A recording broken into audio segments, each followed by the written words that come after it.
চলে গেলেন বাংলা চলচ্চিত্রের রঙিন নবাব খ্যাত বর্ষিয়ান অভিনেতা প্রবীর মিত্র। তার মৃত্যুতে ঢালিউড সহ সংস্কৃতি অঙ্গনে নেমে এসেছে শোকের ছায়া। রোববার রাত 10:15টার দিকে রাজধানীর একটি বেসরকারি হাসপাতালে শেষ নিঃশ্বাস ত্যাগ করেন তিনি। খবর শুনে সেখানে ছুটে যান স্বজন ও শুভানুধ্যায়ীরা।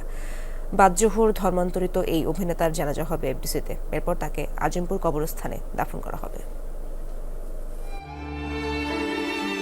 চলে গেলেন বাংলা চলচ্চিত্রের রঙিন সিরাজউদ্দৌলা খ্যাত প্রবীর মিত্র।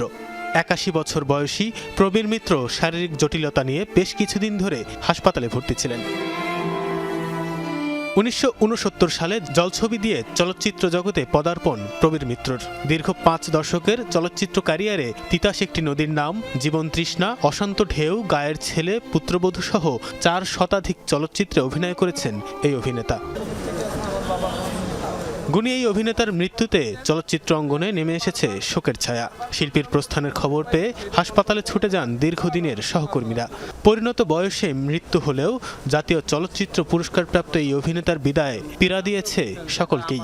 সন্তান হিসেবে একটু সুযোগ তো দেবেন, একটু সেবা করব,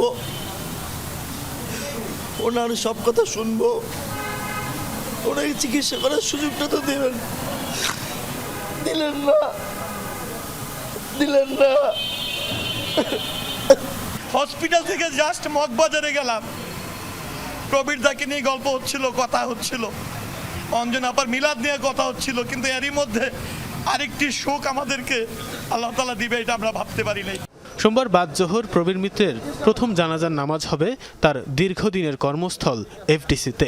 এরপর একটি বেসরকারি টিভি চ্যানেলে দ্বিতীয় জানাজা শেষে আজিমপুর কবরস্থানের চিরনিদ্রায় শায়িত হবেন তিনি।